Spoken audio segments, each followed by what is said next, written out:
Welcome back to the IN8 Life Podcast. My name's Dr. Lydia Davis. I'm Dr. Zachary Trajkovsky. And here we share how to live a life in alignment with your own inborn wisdom. And sometimes we just have chats and connect and have fun. On the IN8 couch. On the IN8 couch at the studio. Episode 4. It's awesome to be here. And firstly, thank you everybody that has searched us up, rated us, liked us, sent us a message. We appreciate it because obviously a brand new podcast. A week ago we weren't even searchable. So if you typed up the IN8 Life, you couldn't even find it. So we're really thankful that for our friends, family, and listeners that have liked it, rated it. Now we're searchable. Woohoo! Well done. Big milestone. Big milestone. It's awesome. How you doing? Yeah, doing good. Started to feel like we've got a bit of a role happening with the podcast where it is a part of our routine in our life now.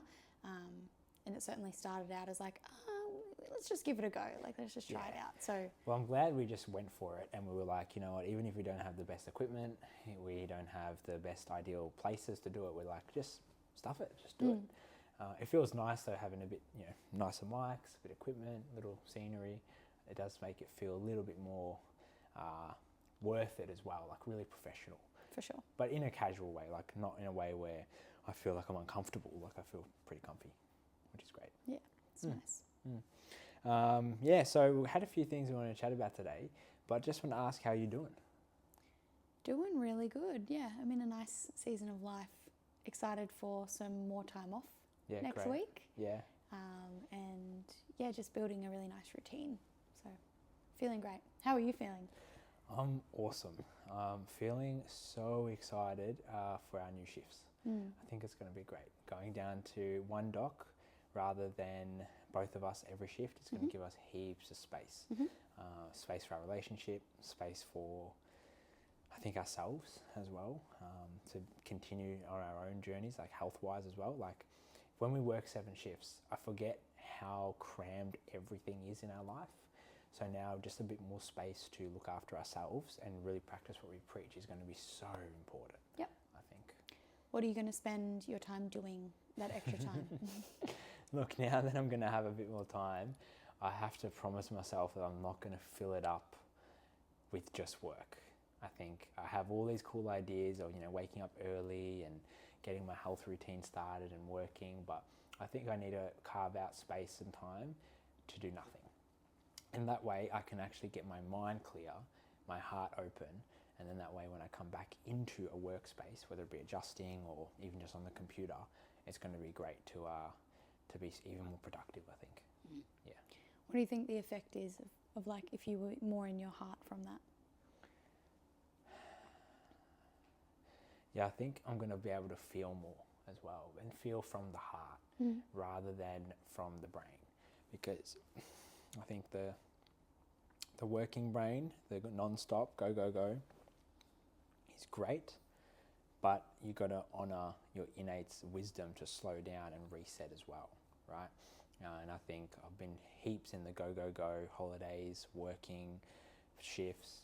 So now that I'll have time and space to open my heart more, which means like, connecting with nature, going to the sauna more, meditating more, reading more, all the things I love to do. Prayers, but I don't have to force it in. It can just naturally flow in as well. But I have to schedule it. If I don't schedule it, it's not getting done. Yeah. What are you going to start to do? I'm really excited to, and I've told you this, like have a regular yoga class at a studio again. Cool.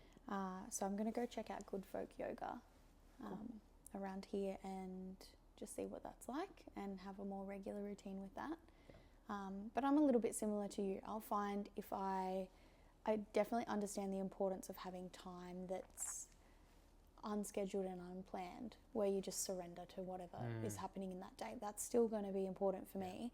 But on some of those days off work, I do want to maintain some form of schedule, meaning like one class booked in or a walk I've decided to go on with Arch, so that then I can have the freedom around that. Yeah. If the whole day is freedom, and it's usually a work day for me, then I'll typically just kind of bum around. And I'll go, oh, because I've got so much time today, so I might even waste my time. Yeah. But if I have something scheduled, at least I'm bordering things either side of that. So I'm actually more productive. Yeah. And even if that's not work, that productivity for me could be I'm actually spending more time with myself. Yeah. Not doing much. But yeah, it's funny that we're so used to our schedules that we actually require the schedules in some form or another, even when we are meant to be unscheduled. 100%. It's crazy. Well, just because we like to use our time valuably. Yeah. Like, yeah, I understand sometimes I'm going to want to maybe sleep in, take a slow morning, and that's a beautiful blessing to have. But at the same time, I've seen versions of myself extend that to like, oh my God, it's 11:30 a.m. and I've done nothing and I got work in 3 hours. For me, that's like, oh, I would love to be up early, get some stuff done, whether that be time for yourself or even the permission, if you've given yourself permission to actually switch off and have like 2 hours carved out or something, then it's kind of like you scheduled off time. So it still feels really good. So that'll be good. Just honour your innate there. Go with the flow.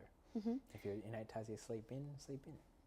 It's got me thinking, like, where do you think it comes from that we find that uncomfortable, not having a routine or like not having a planned, expected to-do list, agenda? Like, what is that? I'm like trying to think. I think everyone would be different.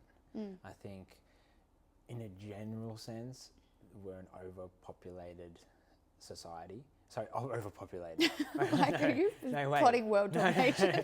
We're underpopulated. We need more babies and more kids and more families. I mean, we're an overstimulated society. And in the overstimulation, it's always go, go, go, not taking time to acknowledge what your nervous system or your innate needs. So I think for us, right, let's say me personally, I have really big goals and ambitions and I love feeling productive and accomplished. So for me, sitting around doing nothing can feel like I'm unaccomplished unless I've scheduled and honoured that space to do nothing, and then I feel like I've accomplished something I set out for myself. I know it's a kind of paradox, and coming back to the question is, I just think every individual is going to be different. What do you think yours is? My default, or like why I need the structure as well. Off the top of my head, like I'm not really going into like the depths of where the root of that comes from or anything. But just did you ever have a childhood? Did you experience this? I suppose for me, like it's more of like a pattern that I know I've gotten stuck in a lot. So I've had a lot of moments or like periods of my life where I've been, for whatever reason, that I'm sure there's something under the surface, very like I would procrastinate a lot, waste a lot of time, if you can even call it that, and just lack of productivity, which is, I guess that's all subjective of what productivity is anyway. But even as a teenager, like I remember a lot of time like watching movies, kind of like wasting my time, huge procrastinator with like even things like cleaning my room, everything like that. So I know that I can get stuck in that quite easily. And a lot of the time it was because I didn't have a structure or like anything that I was really doing, so I would just do nothing. So I think I've found it, it's made me feel more comfortable to just like have something in my day to anchor to, and then I can plan everything else around that. And it means when I finish the day, I know, oh yes, I went to yoga in the morning, and then that set out my day, and it like made me do more things. And I think it's that for me. I think it's Jordan Peterson who said this. I could be completely wrong. But that notion of like, if you're making your bed in the morning, that sets the tone for the rest of the day. So I see it kind of like that. It's like if you have something to anchor to, everything else will slot in really nicely. A reminder to make your bed. Well, so the question that we ask each podcast, Zach, where have you seen Innate at work this week in the world?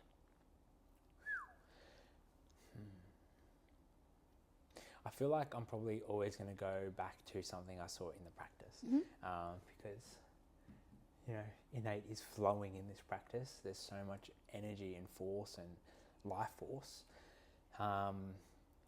But I'd have to go to when one of our clients, one of our practice members, brought their bubs in from the hospital straight to here. I thought that was really powerful, and that is definitely for me an experience of innate in motion, because they've just had birth, long, crazy experience, right? Beautiful bubba coming out, and they could have gone anywhere, straight home, rested, maybe to family, but the first thing they did is come from the hospital to the practice to make sure that Remy's nervous system was full of innate, healthy, happy, and making sure none of the stuff at the hospital is going to impact his development. And that's innate for me. But not from the fact of like, checking Remy and how's he going, but from the fact that mum and dad were like, this is what we're going to do, go straight here. So their own intuition and innate and thoughts was like, we're going to go here, we're going to do this. And I'm really, really stoked to be a part of that. Yeah, really special for you and for them to feel like they can trust in a practitioner that much with a baby that's just been born. The most precious thing that they've ever had or felt in their life, like to be able to hand to you, that's really, really special. Look, I think that is special, and I take that on, and I appreciate that. But also, I want to even kind of deflect it back to them, because they're actually trusting their newborn bub's nervous system and body and own innate potential to heal and be checked from itself, right? Because that inside out model, above, down, inside out, that model is of health, is coming into the chiro to check the bub. Whereas if they had an outside in model, maybe the first thing they would do was get a shot, or maybe the first thing they do was give him antibiotics, you know? So that's an outside in approach. So to see that innate inside approach is where innate was for me this week. So yeah, I'm proud that, you know, we have a connection to trust, you know, you and I, but really it goes deeper into trusting innate potential. We're just the conduit for it. What about you? Where do you see some innate force or potential this week? Another bub comes to mind. Okay. They just exuberate innate, don't they? Yeah, but we've had a big baby boom. Like we've had lots of bubs. Everyone got a bit cheeky 9 months ago. That's for sure. Yeah, we've had lots of babies, particularly at the moment, coming into the practice and starting care, which is really, really, it's a different feel, like it's a different energy in here, which is really nice. Especially when there's such a flow of it, right? Like, you know, 10, 20, you know, kids and mums and bubs coming in a row is pretty cool, rather than just a continuous flow. I think that energy of it, boom, is really powerful. I love those shifts. So yeah, this bub, 2 weeks old, struggling to latch, couldn't get a whole latch on the breast, couldn't really feed properly. And they'd seen lactation consultant and taken those beautiful alternative approaches of like who can help us and get support to get natural feeding happening, which is beautiful. But they were having to use those shields every time, for every feed. So we checked bubs, thought there's tongue tightness here, let's release it just gently and see what happens. And you remember, like, instantly bubs fully latched on the breast, fed for a whole feed, had never done that in the last 2 weeks of life. So it was like the first time. And slowly, as we began adjusting that bub, the shields were needed less. Yeah. So I think even after the first adjustment, maybe the shields weren't even needed. No, they weren't. I don't think they've been used since. Yeah, and now a week later, like, bubs is doing awesome. So that's just innate for me, that when the body's given support and the right environment, it doesn't need anything external. And I think we often talk about that, of like, that there's no need for pharmacy or drugs or, like you said, like antibiotics, things like that. Yeah. But it even goes as far as this baby doesn't need a shield on the breast to feed. Like what that something does. as simple as that, you know, like the bub. Simple but powerful. Simple but powerful, yeah. It doesn't need it. Like if it's given the right support. But if not, that's when more things that come outside in, we add more and more layers to it. You know, if the shields don't work, what do we add? What do we add? Yeah. I think it's more of restoring, okay, how much can we actually remove anything external and let bub do what bub needs to do? Mm-hmm. And that's why I say to a lot of parents as well, when they're struggling to feed, especially at the start, sometimes it's, oh, but they won't feed, they won't feed, maybe they've got a tongue tie. Persisting with feeding and having the nipple in the baby's mouth is sometimes helps them self-release it. Yes. So that's just amazing as well. Yeah. It's like we do a gentle finger in the mouth to release that, but trying to feed persistently and the nipple and the stimulation can relieve that itself. It's really cool. I mean, that would depend on the grade as well, which I find interesting that even, you know, the medical industry sometimes often doesn't let parents know what the grade of the tongue tie is. Mm-hmm. And I think that's really important because the grade will determine the severity, the symptoms, and of course the intervention that needs to be taken. And I think sometimes we get that whole, oh, they've got a tongue tie, straight to the snip. And look, I haven't got kids yet. I'm not in the right, you know, I haven't had a kid with a tongue tie, but I've seen enough kids with tongue ties that we can do it naturally, which is pretty cool. And this is a PSA to any chiropractors out there. If you see kids and you're not 100% comfortable with helping releasing tongue ties or know what to do, reach out to us on Insta.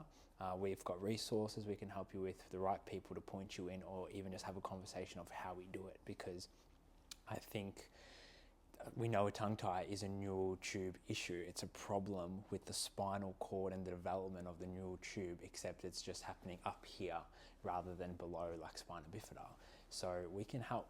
We just need to know what to do and how to do it. And I think it's a bit of an untapped thing for chiros. Totally. Well, before we really learnt how to do it, I remember feeling like, as a student, tongue tie was like a really complex, tricky thing, and that it would take me a really long time to learn how to help. And it was almost something I was kind of, I don't know if I want to step into that. It seems just so complex and like there's 100%. So much going on. But then now seeing so many bubs and just doing those gentle releases, it's so easy and simple, and you just, you're releasing that tension. You know, the same as you would anywhere else in the body with your adjustments or your soft tissue or whatever you're doing. Way more simple. So I mean, it's not a super tricky thing to learn. No, definitely not. I mean, there's complexity on what's happening in the human body, but for practitioners, it is very simple. We just got to know how to do it in the right way at the right time, and you can help a lot of kids and help a lot of families too. Like, how cool is it when the mum's like, oh my God, I don't have to use this shield. This connection I've now got with bubs is incredible, and that's going to change the whole family dynamic because of that connection. Really special. Yeah. So this is your first winter in Melbourne in a long time. What, 2 years? 2 years. And you've been up in the sunny coast. So that's pretty warm in their winter. What's it been like for Winter's the best season in the sunny coast. Because it's like what you wait out for. Yeah. So what's it been like for you moving here? I mean, I can tell you from my perspective, you're always shivering and you've always got a big jacket on. And even when you've got warm clothes on, you're like, oh, it's cold. Yeah, I don't know. I don't know if it's just because it's winter and that I would be doing that anyway. But you've been, I don't know, I feel like you've been saying that as if I've like moved back from Dubai. It feels like that. I've been in Dubai for like 5 years and then I moved back. Well, it feels like that. I think probably I'm used to, you know, for the last 2 years, I haven't ever heard you say, oh, I'm cold. Really? No way. Okay, interesting. Maybe once or twice when we had our distance relationship. Okay. Yeah, so I think now I hear it, you know, every couple minutes. I'm joking. At least every hour. Yeah, well, I mean, I was near Geelong for 22 years of my life or so. So I would hope that 2 years in sunny Queensland didn't alter how I climatised. I don't know. I was that much. I think the nervous system can adapt so powerfully that even 2 years in the sunny coast, which has been 25 plus degrees every day, you can easily, the nervous system readapt and become your kind of new homeostasis. Yeah. But I think it happens pretty quick. Like I think you start to climatise after a couple of weeks. Yeah. And I think you're fully climatised to your new area in terms of like how much you're sweating and temperature regulation after about 6 to 12 weeks. Yeah. So. Well, you've already pretty much climatised to here now. So I would say that I've climatised back to here. But yeah, how's it feeling? What have you learned? There's something that I've learned, not from climatizing, but just from winter in general, which is actually in our upcoming newsletter. I'll put this in because I thought it was interesting. And that is that everyone probably knows this, like throughout winter, so much of the time you're talking to people with small talk about how cold it is and how awful the weather is, especially in Victoria when it's dark and rainy and windy. 100%. And you get that in the practice because there's small talk in the practice, so people talk about the weather. I don't know about And yeah, like the theme of winter is, oh, it's so cold, and oh, I wish the rain would stop, and oh, like it's too windy and it's too dark this morning. I couldn't get out of bed. And I think I said to you at the beginning of winter, I've been saying to a couple of people, like I'm trying to build a better relationship with winter where I don't let winter suck as much, because so often all around me, you get dragged into that conversation when someone says it. You go, yeah, it is so cold. And it's deflating. You kind of just let yourself be deflated. And even though it's something as simple as the weather and it shouldn't have that much of an impact, it actually does when you're having those conversations every day. It makes me personally, in the past, like not like winter and resent winter. So got me thinking, I actually want to start enjoying winter more. And one way that I needed to do that was through my mindset and shift what I feel about it. Yep. So I've been trying to find things about winter that I quite like. And I actually really like our beautiful trees out there, how they look in winter. And I'm trying to reframe when the cold wind is on my face, like that's, exhilarating and it's waking me up and it feels good, even if I have to mentally trick myself, just so that I enjoy winter, because living in Geelong, it's 3 months, pretty much 4 months of the year, because winter goes for, extends out so long. So don't let 4 months of your year be deflating. Like 100%. Just enjoy those 4 months and look at the sun coming in the window right now. Like winter itself is beautiful. You just have to find those things.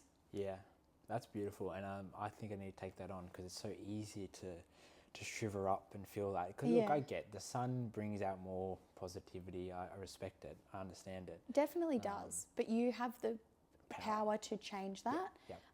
So this is featured in the newsletter as well, but what that does is when you allow yourself to be deflated and accept getting dragged into the story of somebody else, whether it's about winter or another topic, it replays in your brain, in your default mode network. So like your area of the brain that perceives and allows you to create stories around your reflection of life and who you are and all of that. So you end up allowing yourself to pattern that into your nervous system, and then when winter comes along, your default switches in of oh, we hate winter, winter sucks. And that applies to everything that you allow, the energy that you allow into your life. It literally gets wired in there. Into the subconscious. And the subconscious is the most powerful part of the brain. The conscious that we use is only 5 to 10% at best. So the subconscious is where it all sits.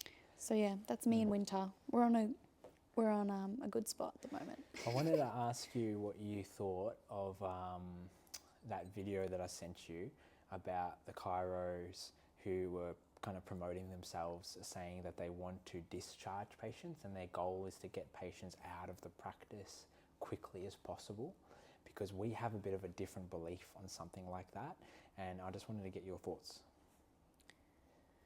I think if you've been working with someone and helping them heal from anything, it's really important to be in touch with them and a part of the process of integration after, and allowing yourself to be a part of that, to check in on them, because it's not always if somebody begins to feel better or they heal in a way from something, they're starting to function better, that will remain the case there on out. Forever, yeah. Especially because we're not really fixing anything.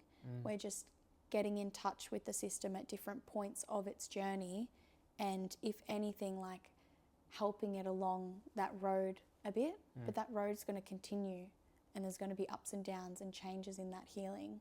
So I think if you're really working with someone to that depth, you should be in touch with it afterwards, checking on their recovery, and seeing where they're at. So I wouldn't say that I would just drop a practice member and go you're good and just leave it, because anything could change. The body could bring something else to the surface, and you would hope that they would touch base with you and reach out. But I think it's doctor's responsibility as well to check in. Yeah, So, yeah. Yeah. I think it comes down to a lot of philosophy too. Like, what is your beliefs and your principles? So, I saw this video online where the chiropractor was promoting that my job, so I'm speaking on their behalf, but they were promoting, okay, my job is to get this person out of the practice quickly as possible. In their words, which is, we've achieved our goals, we've helped someone, might be pain, maybe a lifestyle goal, whatever it may be, feel better, function better, and then to discharge them, to get them out of here. And although, firstly, I love their commitment of like, we want to hit these goals, we want to do this. I think that's great. I love that. That's our mentality too. We want to help people achieve better health and outcomes quickly as possible. Mm-hmm. But it just really rubbed me the wrong way about that, because my philosophy is just completely different to that. Whereas I know that when they leave, there's still going to be stress, right? Stress coming into the body. That stress could be their desk at work. It could be the emotional turmoil in their relationships.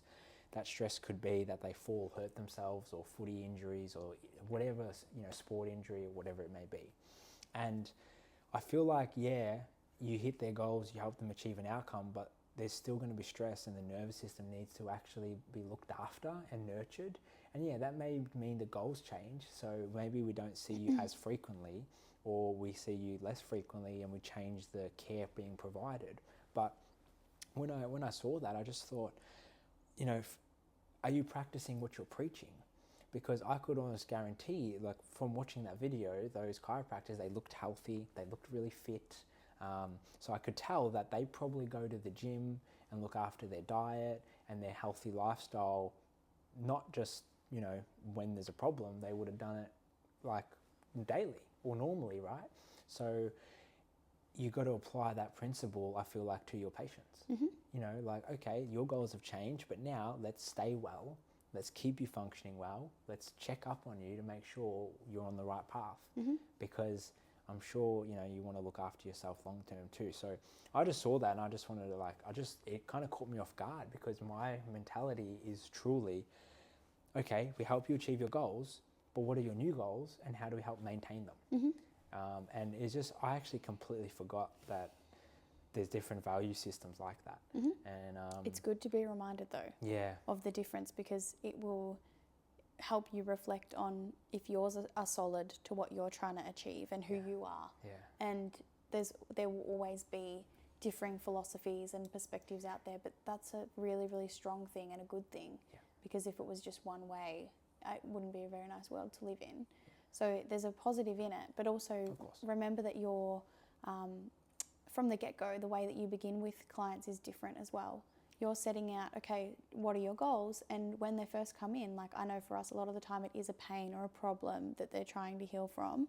And so you set that as a goal, but you're always giving them that information of, I think that this can heal in this matter of time, but after that, what is it that you want? And a lot of the time it's, then I want to start functioning better and really have energy and be able to play with the kids and all of that.